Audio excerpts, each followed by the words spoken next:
Ara ens anirem com cada dimecres, perquè ara és cada dimecres que tenim misteris, ja sigui el Xavi com la setmana passada o el Dígar, que també està aquí els dimecres. I aquí el tinc ja amb nosaltres. ¿Qué tal, Dígar? ¿Cómo estás? Muy bien, encantado de estar aquí nuevamente para contar nuevos misterios relacionados con Barcelona. Mira, ya suena. Ya empieza a sonar la música. Yo vengo desde esta mañana concentrada. Hoy misterios. Prepárate, estate tranquila. Bueno, hoy vamos a hablar además de uno de los lugares más enigmáticos de Barcelona. Exacto, en concreto vamos a hablar de la alquimia, una protociencia que la gente ya con el nombre ya dices esto es misterioso, y de un lugar en Barcelona que se relaciona con la alquimia, que se podría decir que es uno de los lugares relacionados con la alquimia más importantes del mundo entero. Ajá. Para contextualizar un poco y antes de decir el sitio, así hacemos un poco de espera, explico un poco qué es la alquimia, porque es lo que pasa, mucha gente escucha alquimia y pues ve polvos mágicos, pociones, magia, Harry Potter o cosas así, y no es tan así. La alquimia es una protociencia, quiere decir una pseudociencia que origina la ciencia que conocemos en el día de hoy, ha tenido un papel muy importante en la historia de la humanidad. Sí. Tiene dos focos de inicio, el más antiguo sería en el Imperio Persa en los años 900 antes de Cristo y también en Alejandría en el siglo III antes de Cristo. Y era más bien una filosofía de pensamiento, es decir, como dicen ahora, pues un modo de vida en el que buscaban las personas que practicaban la alquimia descubrir cómo funcionaban las cosas. Vale. Sin embargo, no utilizaban un método científico, que es lo que se utilizó a partir del siglo XVII y XVIII, para la ciencia que conocemos a día de hoy. Así que no era tan magia, sino una protociencia, una ciencia original que mezclaba la química que conocemos actualmente, incluso la física, la astrología y la filosofía. Vale. Ahora, después de hacer como esta pequeña contextualización, vamos a hablar de un lugar de Barcelona que se encuentra en el distrito de Sarrià-Sant Gervasi, en el barrio del Putxet, en concreto en una calle que tiene pendiente, que se llama el carrer Marmellà, entre el número 5 y número 7. Vale. Ahí hay una masía muy grande de piedra robusta. Sí, aquí estamos viendo.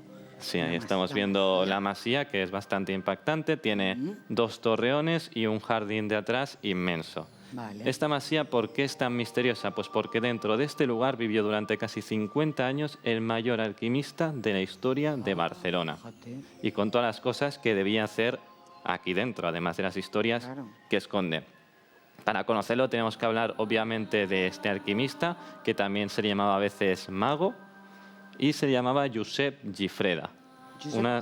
Aquí tenemos una foto de él. Si lo vieras parecería el típico catalán empresario de los 1800 y pico, pero realmente es prácticamente las personas más herméticas y misteriosas de la historia de Cataluña conocida. Caray. Solo diciendo eso. Empiezo hablando un poquito de su biografía, de su vida completamente normal. Él nace en Barcelona en el año 1891, es de una familia muy acomodada, de burguesía alta, que tienen numerosos edificios, empresas inmobiliarias y todo eso, así que les sobra bastante la pasta, por así decirlo, y tiene un hermano que se llama Marius y otra hermana que la verdad es que hay muy poca información de ella. Marius era un novelista y él desde el principio ya se empieza a interesar en la ciencia e incluso en lo oculto. Estudia ingeniería industrial en la Universidad de Barcelona, es decir, no es un tío que ha aparecido ahí y no sabe nada. Claro, que no sabe nada, sino que... Y luego se especializa en química, pero jamás ejerce de ello.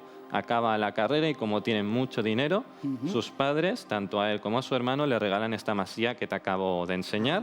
Un bonito regalo de acabar la universidad. No, nada mal. Y durante un tiempo pues viven separados. Él vive en el número 7, por eso te digo, está entre el número 5 y 7, porque está separada. Luego, durante bastantes años, ya él vive en toda la masía, porque su hermano se va y, bueno, fallece antes y todo eso. Desde el momento en el que entra en esta masía, empieza a poner en práctica sus conocimientos de química, pero aproximándose más a la alquimia. Que algo que no he mencionado antes es que la alquimia tiene el objetivo principal y fundamental de crear una sustancia que mucha gente la suele llamar como la piedra filosofal, que permita transmutar los objetos, cualquier material, en oro, o también hay otra variante que es incluso más impactante, que es encontrar una sustancia, algún componente o algo que permita que las personas vivan muchos años, la juventud eterna o incluso la inmortalidad. Esto le fascinaba a él junto al ocultismo, el espiritismo. Él quería ser eterno. En efecto. Seguramente, ¿no? Y se puso a investigar esto en su masía. ¿Cómo lo hizo? Pues como tenía muchísimo dinero, empezó a recabar un montón de libros antiguos de alrededor del mundo, sobre todo de Egipto, del antiguo imperio persa, incluso algunos tomos africanos del siglo XV y tal, también tomos de la Edad Media, y empezó a formar en esta masía una biblioteca que en pocos años se convirtió en la biblioteca de ocultismo más grande de toda Europa. Era impresionante. También, aparte de esto, tenía una habitación bastante grande en la planta de abajo que la utilizaba como laboratorio para hacer sus diferentes compuestos químicos y practicar la alquimia. Estas imágenes que estamos... Exacto.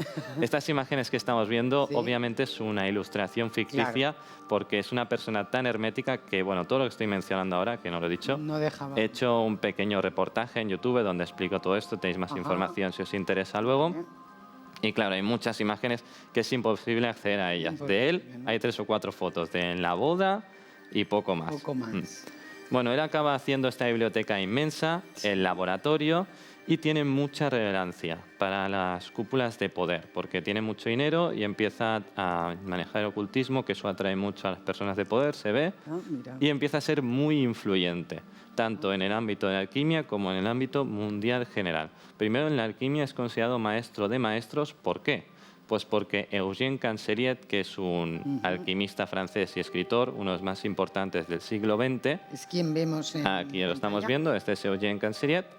Era el único discípulo de Fulcanelli, que es literalmente el alquimista más importante de la historia moderna.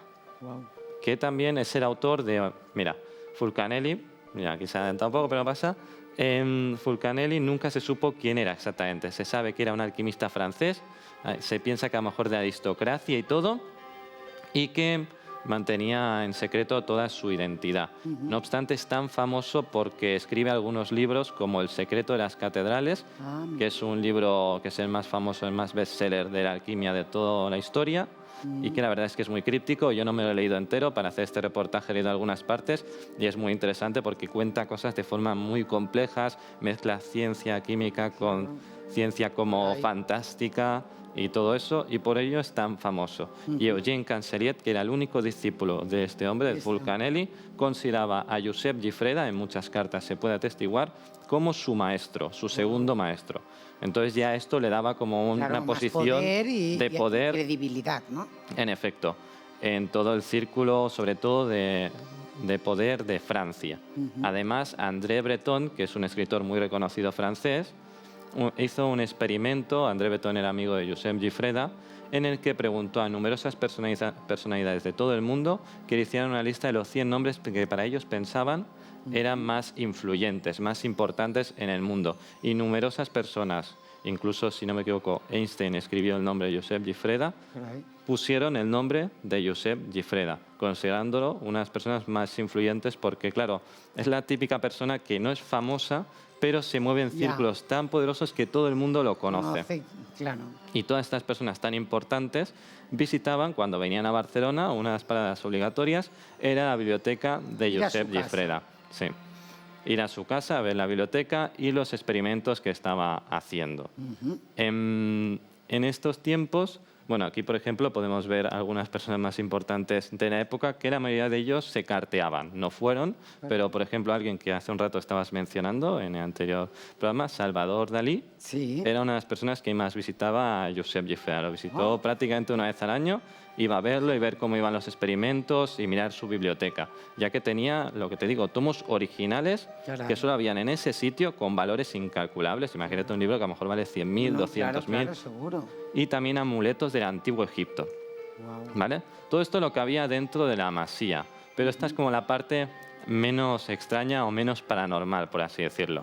Y es que, aparte de todo esto, él practicaba el espiritismo, investigaba todos estos textos antiguos y de ahí sacaba informaciones para hacer prácticas que se han perdido en el tiempo. Podrían ser hasta prácticas arcanas. En concreto, en este torreón que estamos viendo, en el interior tenía una pequeña habitación con la típica bola de cristal que podrías ver en cualquier película, en la que se dice Todo lo que os estoy diciendo es sobre todo de información que se ha encontrado, de correspondencia de cartas y también de personas que siguen vivas, porque no es de hace tantos años, que mencionan que sí que pasaba todo esto. Wow. En esta habitación él supuestamente contactaba con espíritus, en concreto con un espíritu que como tenía un portal con él y le transmitía información. ¿Cómo lo hacía? Pues según él mencionaba era como de una forma de medium. Él se ponía con la bola de cristal en una mano, en la otra mano un boli, un lápiz, un papel y le entraba como dentro de este espíritu y podía escribir las cosas. Según sus amigos cercanos... Ahora me ha asustado un pelín. Hombre, pero este es más misterio que terror, no te asustes tanto. Es que me pone a todas castañas. Bueno, sí, aquí se oye más, que en la tele sí, también hay que... mucho más. O sea, no, yo no, o sea, me sale así. Bueno, dime. Bueno, él contactaba con estos espíritus a través de texto y según sus amigos muchas cosas que le decía Josep Gifreda de cosas que veía el futuro, le decía este espíritu, acertaba. Otras cosas no, porque por ejemplo hay una correspondencia muy famosa en que en la Guerra Civil Española a una persona le manda una carta diciéndole que el espíritu le ha dicho que en unos años Cataluña se va a anexionar al Reino Unido. ¿No? Pero esto jamás acaba sucediendo. Claro. Pero sí es verdad que otras cosas sí que las adivinaba. Este es uno de los apartados más paranormales de Josep Gifreda, pero luego tenemos otro. Y es que al tener tantos conocimientos antiguos, también empezó a practicar magia, pero magia de la que curas a las personas y todo eso, no simplemente trucos de magia. Lo que se decía que hacía es que en el jardín que tenía en la parte de atrás del edificio, que es inmenso, cuando algún allegado cercano suyo tenía alguna enfermedad o eso, él hacía una imposición de manos característica y absorbía como esta enfermedad y la transmitía a los árboles del jardín. Por ello, durante algunos años, la mayoría del jardín tenía todos árboles muertos, aunque les estuvieran regando. Esto lo dicen varias personas de niños que a lo mejor conocían al padre que iba allí y veían que pasaban estas cosas tan extrañas. Madre mía. ¿Vale? Bueno, esto es como el principio de la historia de Josep Gifreda. De aquí en adelante se vuelve un poquito más triste, por así decirlo, y es que él hacía todas estas investigaciones, pero no era un obsesivo absoluto. No es como, por ejemplo, imaginarte a Nikola Tesla, que estaba siempre en el laboratorio. Él tenía una cierta vida social. Aparte, está en la casa. Todo esto que te estoy diciendo que consiguió fue viajando. Viajaba 6 meses seguidos por todo Egipto, por el norte de Europa, buscando todos estos artilugios que luego recababa. Pero en 1957, poco después de haberse casado con su mujer, que se casó bastante mayor, esta acaba falleciendo de una muerte súbita y esto pues como que le afecta mucho psicológicamente. Y ya que él tenía el objetivo de conseguir esta piedra filosofal de la vida eterna o incluso también hay interpretaciones de la resurrección, pues se enfoca absolutamente en intentar conseguir este logro legendario para tanto él vivir más años y también, como una historia romántica, intentar revivir su amor perdido de su mujer que murió. Claro, es que no fue una enfermedad, fue de un día una persona joven que murió de muerte súbita. Entonces se encierra en esta masía, deja de lado completamente los negocios inmobiliarios de su familia, las propiedades que las gestionaba así de vez en cuando ya no las gestiona.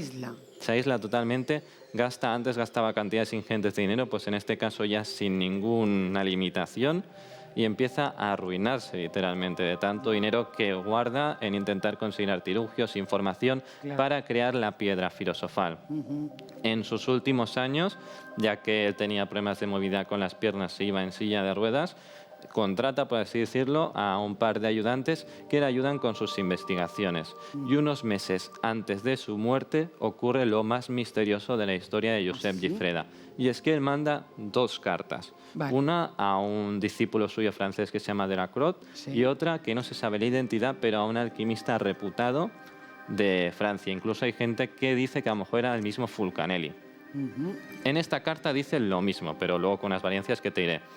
La frase de he encontrado el mercurio de los filósofos.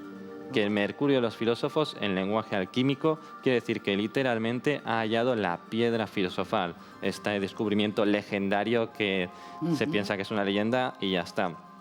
Cuando envía esto al alquimista importante le dice que se va a entrevistar con él en los próximos meses en París. No obstante, no sucede nada de esto. También su ayudante le dice que va a ir a visitarlo.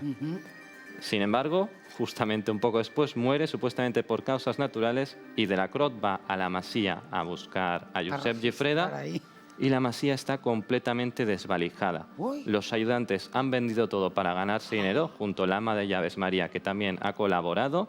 Y además, algo muy interesante, es que lo vendieron todo a una subasta que se dirigió luego a la reina Sofía de España, porque es una persona que le gusta mucho estos temas y se supone que gran parte de los libros están en su biblioteca. No obstante, otros libros se guardan en la casa. Y bueno, esta sería la historia misteriosa del alquimista más importante de Barcelona. Y lo teníamos aquí, madre mía. También llamado mago, que ahora veremos que se relacionará. Caray, caray. Jolín Dígar, pues una historia que siempre te superas en las historias que hay, bueno, y las que diferentes. quedan porque nos lo expliques, me imagino. ¿No? Sí, sí, tengo un montón. Pues muchísimas gracias, alquimista que nos has descubierto, y te veo en 15 días. Exacto. Con algún otro susto, seguro, seguro. Seguro, que haya muy bien, muchas gracias. Muchas gracias, Dígar.